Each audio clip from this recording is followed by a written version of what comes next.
Hello, baseball fans. Anthony with Bleacher Bums Gaming and welcoming you to Sportsman's Park in St. Louis for game number 2 of this series between the visiting White Sox and the St. Louis Browns. This is game 11 of the Chicago White Sox 1908 replay.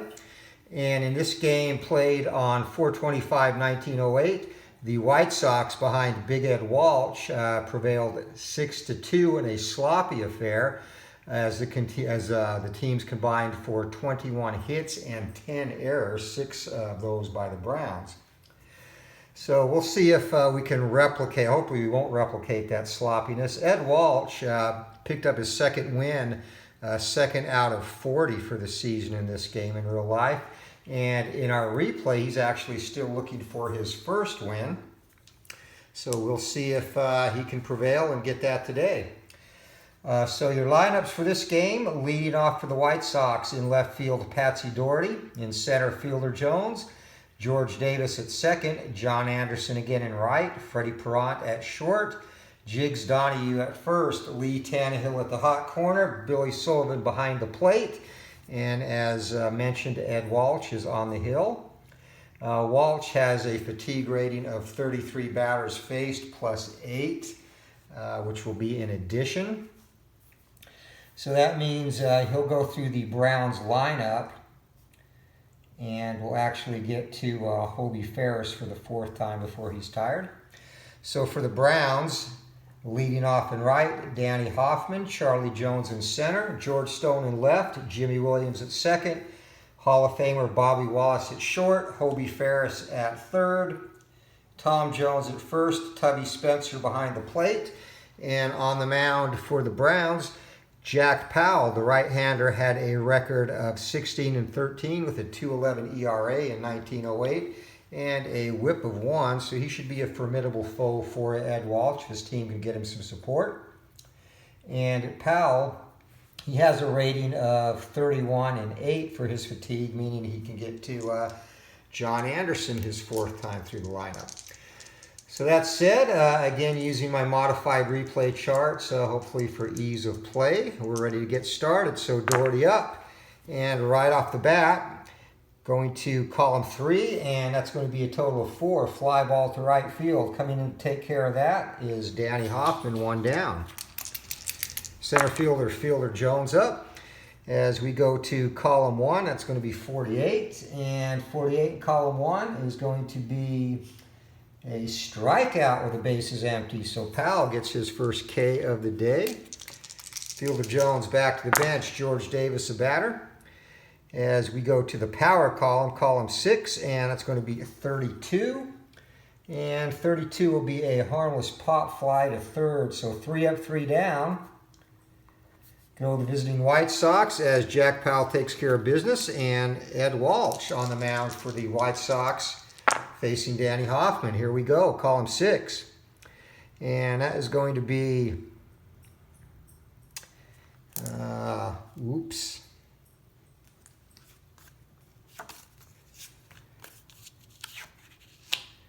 minor setback there as we had Walsh's hitting card on the mound. I wonder what 31 was doing there.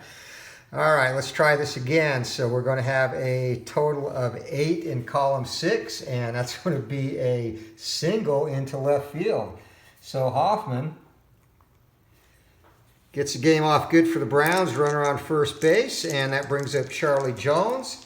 And Jones is a 3-bunter, so they're not going to try that early in this one. As we go to defense, this is going to be shortstop. And for the Sox, a 3 by Perrant. And it's going to be a total of 8, and 8 is going to be a ground ball.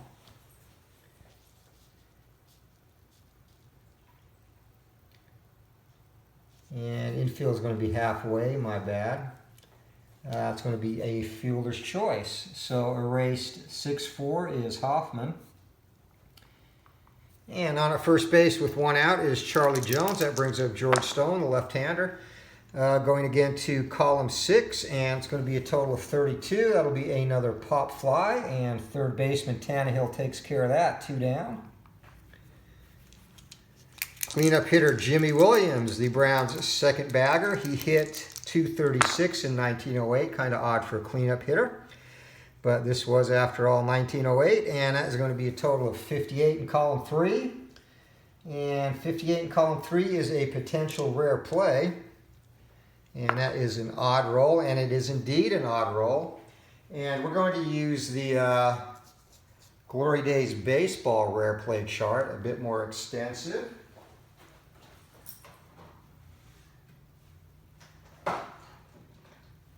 So we need to get the 2D10 for that. There is a runner on, 2 outs. And we have a 73 and 73. Catcher fields a chopper, tags batter, and catches runner off for base double play. So that's not going to be the case here. Instead, that will be a 2 unassisted. A rare put out for the catcher unassisted, and we will head to the top of the second inning. No score in this one. John Anderson up. White Sox cleanup hitter in column 1. It's going to be a total of 48, and 48. Base is empty. That's going to be another strikeout. So Jack Powell, not a huge strikeout pitcher. He's got 2 early here. Freddie Perrant, shortstop, comes to the plate.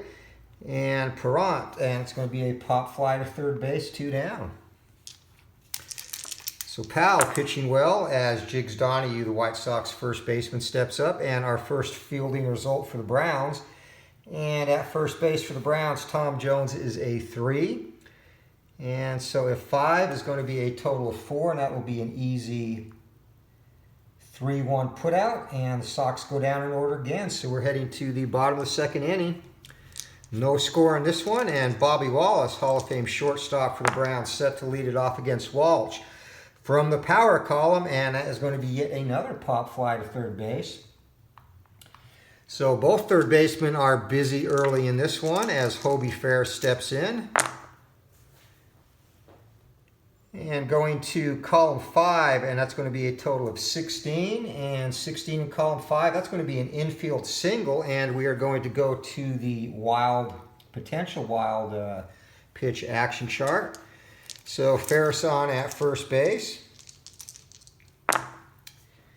And a total of 12 in column M, and that is going to be a potential pickoff attempt. So blue die is higher than the pitcher's hold rating. Runner gets back safely, and blue die is a 2, and Walsh picks him off. So goes down as a caught stealing. Walsh with the move over to first base. And 2 out for Tom Jones now. And again, we go back to the fielding column. It's going to be on the second baseman for the Sox. So total of 2 defensive second rating for George Davis. And it's going to be a total of 13. That'll be a potential error. So Davis is horrible defensively. Actually, decent defensively, but that's still going to be an E4. So we have our first error of the game. It goes on the Sox. So 2 down, Jones on at first. That brings up catcher Tubby Spencer. And going into column 5, it's going to be a total of 5. And that is going to get Walsh out of the inning. Ground ball down to third base. And Tannehill goes the short way. So 1 hit, 1 error, and 1 left. We are through 2 innings. No score in this one as Lee Tannehill leads it off against Jack Powell, who's been perfect thus far. And going again to the defensive area at shortstop. So total of 19 plus 2, 21 in column 4, and that's going to be a single as that bounces off the shortstop's glove. So the White Sox have their first hit of the game. Tannehill on. That brings up Billy Sullivan, and Sullivan, with the pitcher on deck, he's going to hit away instead of try to bunt as we go to column 3. And this will be a ballpark check there. Total of 5. So a roll of 5 in column 3. Or That makes it a total of 6 in column 3. So 6, and that's going to be a fly ball to center field. Runners hold. That brings up Ed Walsh with 1 down. And Walsh will hit away. And that's going to be a total of 3 in column 5. Ground ball down to short. And that will be a fielder's choice, 4-6. So Tannehill is retired. Walsh on at first on a fielder's choice. Back to the top of the order. And Patsy Doherty. Doherty flew out to right field his first time up. As we go to column 1, and it's going to be a total of 13. And 13 is a single right back up the middle. 4 or 5 speed with 2 outs, goes 2 bases, and Walsh is knocked out, so he's going to hold up at second. And that would have been a steal attempt automatically, but the base ahead of Doherty is occupied, so that is waived. 2 down for Fielder Jones. And again, we go to column 1. It's going to be a total of 9. And that is going to be a pop fly to shortstop. Drifting back in the outfield to take care of that is Wallace. So the Sox get a couple of hits, but they strand 2 as we head to the bottom of the 3rd inning. Still looking for our first tally of the game in this one. Pitcher Jack Powell up against Walsh. And that's going to be a total of 33 in column 5. And it's going to be strikeout. So Walsh gets his first K of the game. Swing and a miss, and Powell heads back to the bench. Top of the order, Danny Hoffman. And Hoffman, that's going to be a total of 48 in column 3. And it's going to be a fly ball to right field. I'm sorry, right-handed pitcher.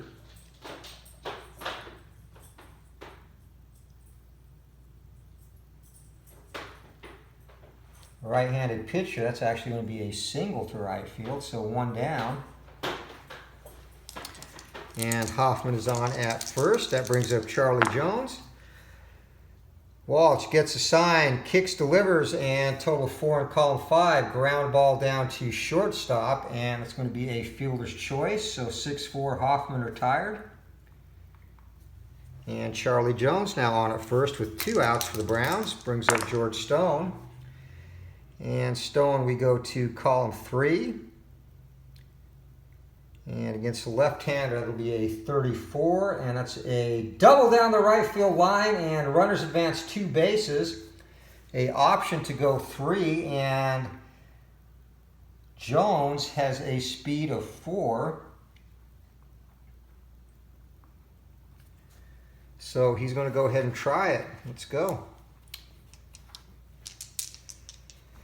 All right, so speed of 4 and in the outfield.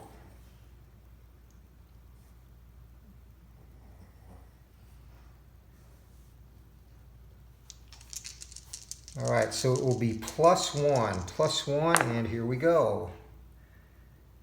Playing normal, and roll of 7 +1, and it's going to be an extra base. We have our first run of the game as Charlie Jones comes in to score on the RBI double by Stone. And the Browns take a 1-0 lead here, 2 outs for Jimmy Williams. And column 6. And column 6 will be a total of 9, and that's going to be a single back up the middle. Runners advance 1. So Walsh struggling in this one early as the Browns, runners on the corner, 2 outs. Bobby Wallace up. And Walsh looking to get out of this, and it's going to be a total of 5 in column 5. And it's ground ball down to third base. Tannehill whips it across the diamond, and Walsh is out of the inning. But 3 more hits for the Browns, and they get the game's first run, 1-0, as we head to the top of the 4th inning. George Davis set to lead it off against Powell. Yeah, thus far, Walsh has not pitched up to expectations in this replay. Not even close at this point, in fact. A total of 28 in column 5, and it's going to be a fly ball to right field, 1 down. John Anderson, the Sox cleanup hitter, he leads the team in RBIs actually at this early point in the season. So this will be a shortstop check, a 2 there, and going to be a total of 34 in column 4 with the infield back, and that is going to be a pop fly.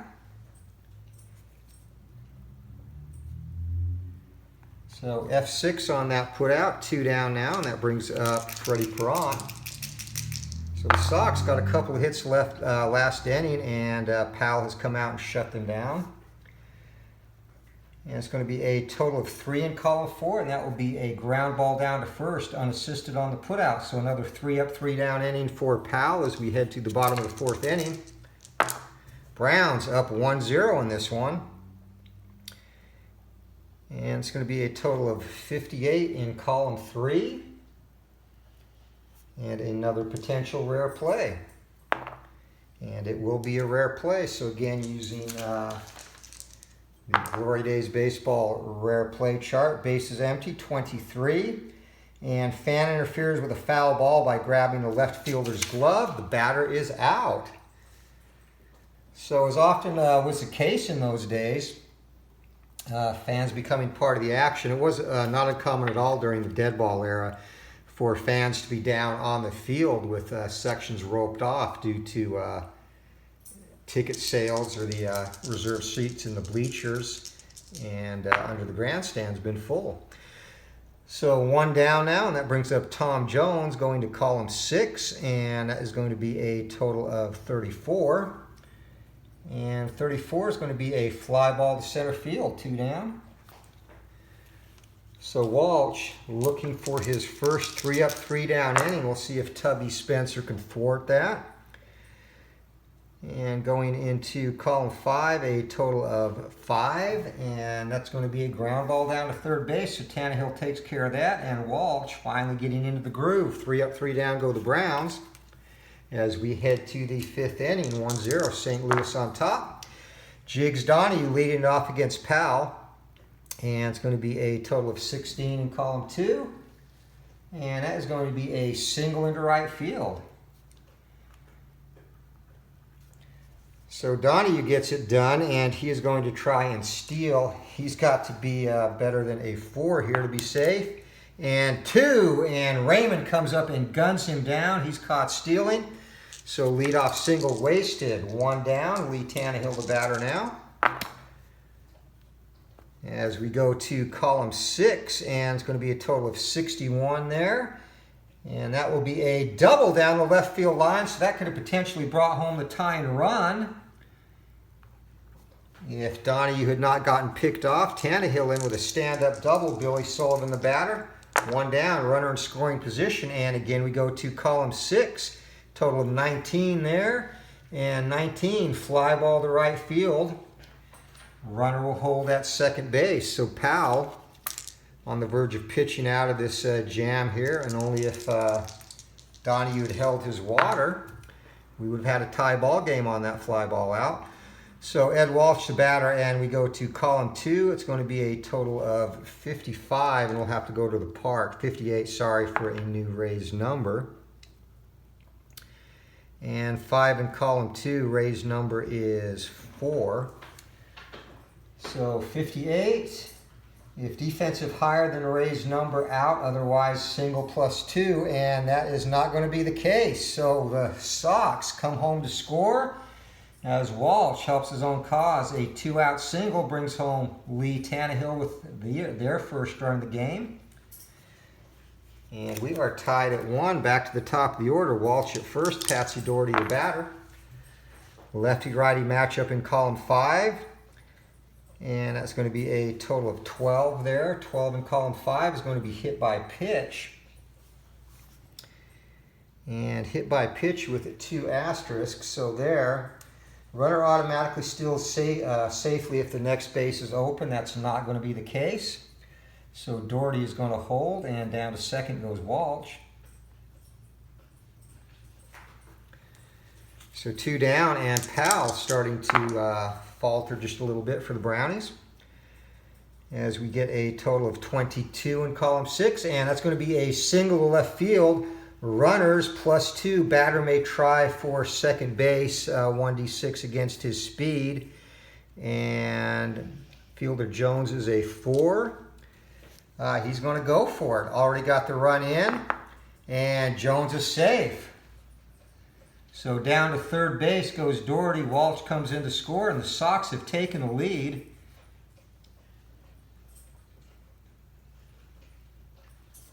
And Jones will get credit for a double on that, as that brings up George Davis. Tubby Raymond out to talk to his pitcher back behind the plate now, and we have a total of 6 in column 5, and that's going to be a walk. First base was not occupied. So sacks are loaded and Powell is faltering here. John Anderson looking to break this open for the White Sox. And it's going to be a defensive check on the shortstop. So total of 2 for Bobby Wallace and 3 for John Anderson is a 1. That's going to be a 6-3 putout, and that gets Powell out of the inning. But not before the Sox strike for a couple of runs. On 4 hits, a walk, and a hit batter, they lead the Sox juiced, but it's 2-1 as we head into the bottom of the 5th inning. White Sox with their first lead of the game. Walsh looking to hold it. Jack Powell, the pitcher, he's going to stay in and hit. 2-1 game, and we go to column 2. And that will be a total of 17. 17 in column 2. That's going to be a strikeout and no runners on. So Walsh, second time he has struck out his opposite number. Back to the top of the order for the Brownies. Brings up Danny Hoffman. Hoffman has singled twice and both times been the victim of a fielder's choice at second base. So column 2, 16 and 17 total in column 2, and that's going to be another strikeout. So Walsh definitely finding his groove now. He's set down 7 Browns in a row. 3 of them by strikes. Charlie Jones, the batter, column 5. And total of 4 there, and it's going to be a ground ball down to shortstop. So 6-3 put out, another 3 up, 3 down inning for Walsh, who has found his groove. And we head to the top of the 6th inning, 2-1, White Sox in the lead. As Freddie Perrant, the White Sox shortstop, set to lead it off. Powell kicks, delivers. And we go to a shortstop defensive check. So Wallace again is a 2. And it'll be a total of 13, so potential error for Wallace. And Wallace is a 36 defensively, and it's going to be an E6. So the Browns with their first error of the game.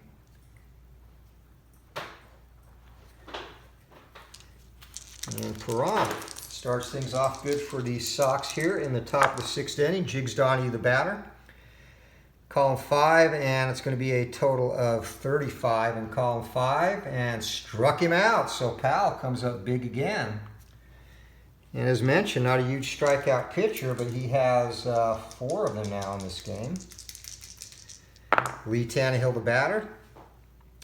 Second base defensive check, and Jimmy Williams for the Browns is a 1, an excellent defender there. So it's going to be a total of 6, and 6 in column 4. That will be a 4-6-3 double play. So no hits, no runs, 1 error, nobody left. We head to the bottom of the 6th inning. Sox clinging to a 2-1 lead. George Stone up against Big Ed Walsh. And Freddie Perrant is a 3 defensively. Make that a total of 14, and that is going to be a potential error. So Perrant is a 25, not very good at all, and that will be a 2-base error. So Perrant throws it into the grandstands, and down to second base on the E6 goes Stone. Second error of the day for the Sox, and Browns are in business. Jimmy Williams up, runner on second base, nobody out. And going to be a 5 in column 5. It's going to be a ground ball down to third base. Runner on second will hold on that one down. Hall of Famer Bobby Wallace, 253 hitter in 1908. Going to column 2, and it's going to be a total of 42 in column 2. And that is going to be a ground ball. Infield was back. Ground ball down to shortstop. Runner's going to hold. 6-3 on the putout.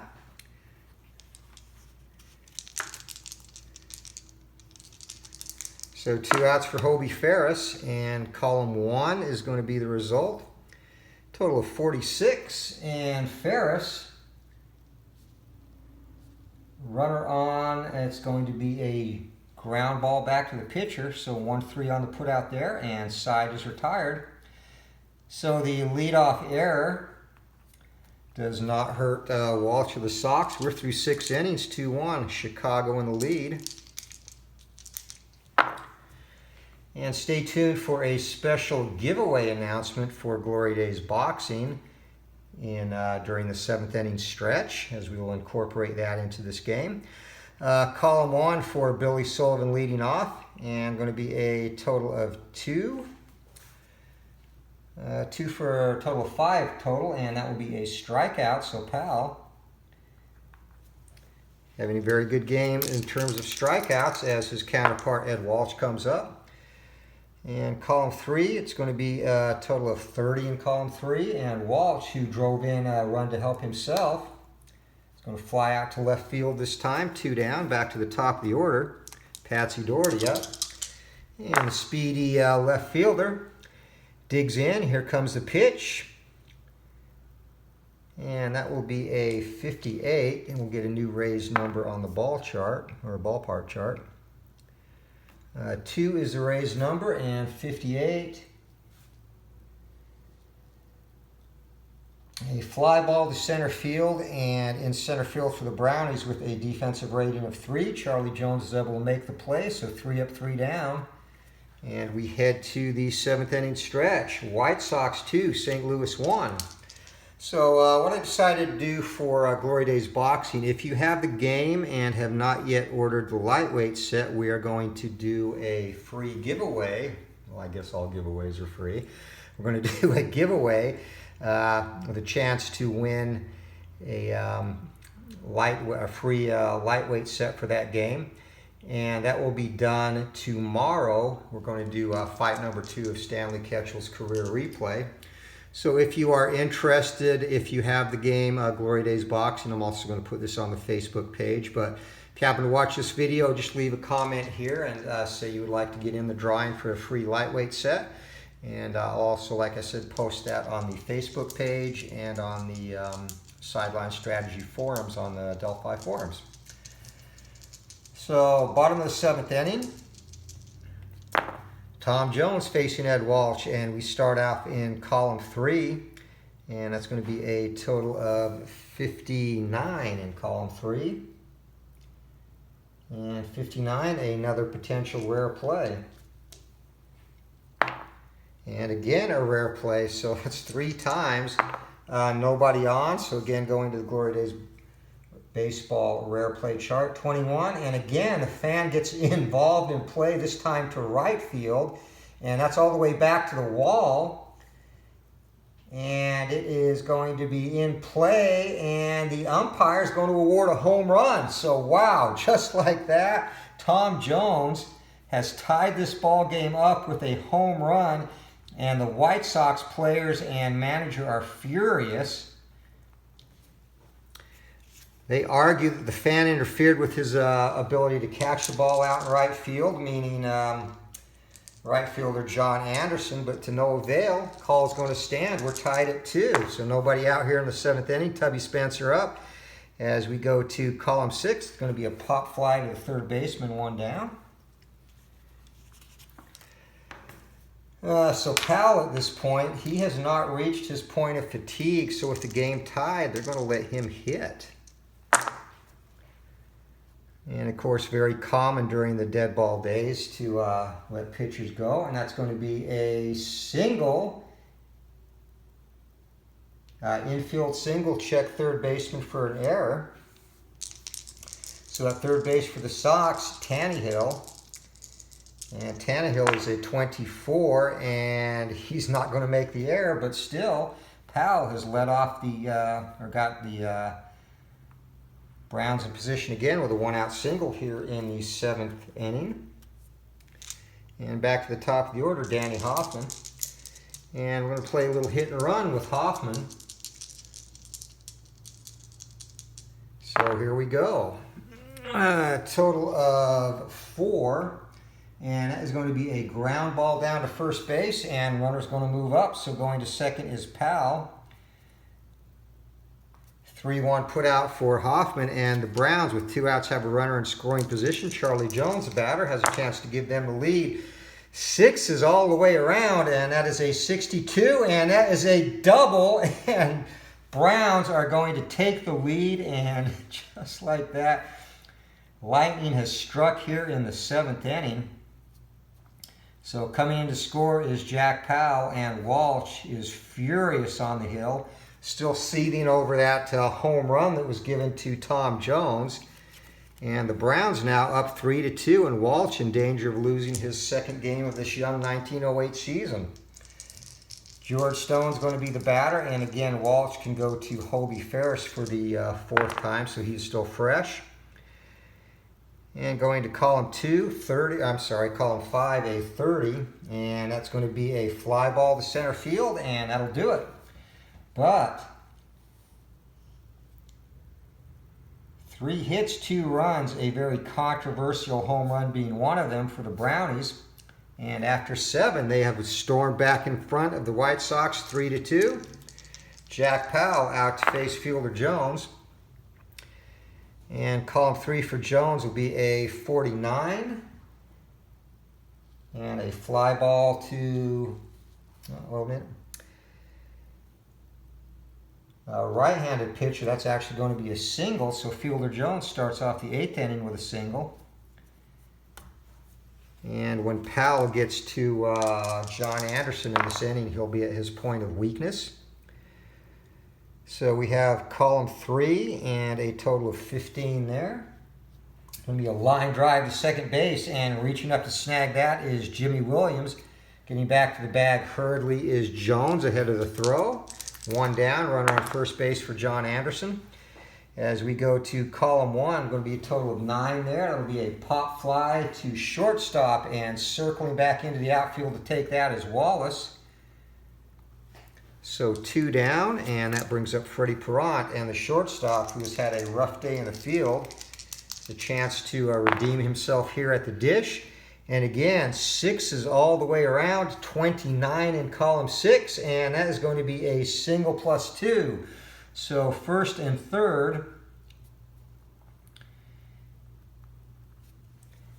And Powell now is at his B grade. There are 2 outs. They do not have anyone ready in the pen, so Rube Waddell is actually hurried down there to start throwing. He pitched yesterday. Powell's going to stay in, however, and it's going to be column 6, a total of 21 there, and 21 in column 6, fly ball to center field, and Powell's going to get out of it. So 2 hits, no runs, no errors, and 2 left for the Sox as we head to the bottom of the 8th inning. Our score is St. Louis 3 and Chicago 2 as Ed Walsh comes out for the 8th. Facing Jimmy Williams in column 2, it's going to be a total of 56 in column 2. And we need a new raised number for the ballpark, and that will be a 2. So fly ball out to left field, and with a higher defensive rating is Doherty. Makes a fine running play, 1 down. Shortstop Bobby Wallace up. Wallace today is 0 for 3. Pop fly to groundouts as we go to column 5, and that'll be a total of 5 in column 5. Ground ball down to 3rd base. So Tannehill takes care of Wallace, and Walsh making short work of the Browns here in the 8th inning. Back to column 5, a total of 16 there. And that's going to be an infield single, and we go to column M on the action chart. And a total of 4 there is a potential pass ball, and the blue die is below the catcher's pass ball rating. So that will be a single for Ferris. And Walsh is now fatigued, so if he gives up another base runner, he will go to his B grades. As we go to column 4, 3rd base, 1 out there, very good defensive 3rd baseman is Tannehill. And 6 going to be a total of 6, and 5-3 on the putout. So Walsh gives up a single, but no further damage. We're heading to the final inning. And 3-2, St. Louis in the lead. For the Brownies, they're going to have Rube Waddell is ready if needed to try and get 1, 2, or 3 more outs. Powell is on his B grades. They're going to let him start the inning against Tannehill. Here we go. And we start off in column 1, and he's going to be a 5 there for Jack Powell. And still enough to get the strikeout. Tannehill whiffs, so 1 quick out. Pounds the bat, heads back to the bench, brings up catcher Billy Sullivan, and we'll have a pinch hitter up next.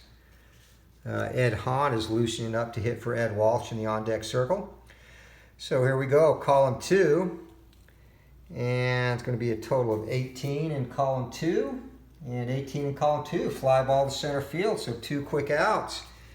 And your pinch hitter is going to be the left-hander Ed Hahn. Walsh does have a single today and an RBI. But not going to tempt the fates as Hahn steps in, column 2. And going to be a total of 38 in column 2. And 38 in column 2. Ground ball down to second base, and up with that is Williams. Whips it over to first base. 1, 2, 3, ninth. And the Browns have rallied to come back to take this one from the White Sox 3-2. A very, very controversial game. Again, a home run in the 7th inning that a fan interfered with. And they have the outfield roped off out there. The umpire gave the home run to Tom Jones, and that tied the score. And Walsh came unraveled, gave up a run after that on a double by Charlie Jones with 2 outs. And so the White Sox fall below 500 on this 1908 replay. Our final tallies here. Powell actually pitched good overall. He kind of had a meltdown in the 5th inning, giving up 2 runs on 4 hits, but the rest of the game only gave up another 4. So for the White Sox, they get 2 runs on 8 hits, 2 errors. And the Brownies,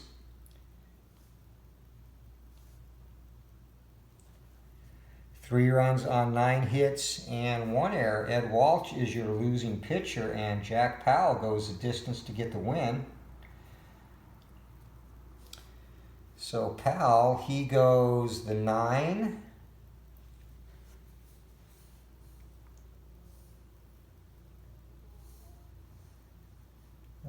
Has 1 walk, a hit batter, and ends up striking out 5.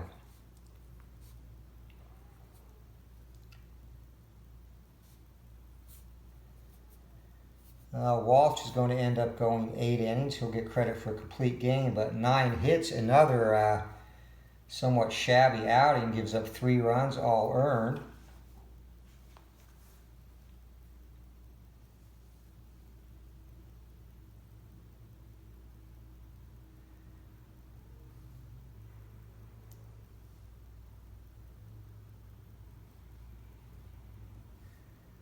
And for strikeouts, he does not walk anybody and strikes out 3.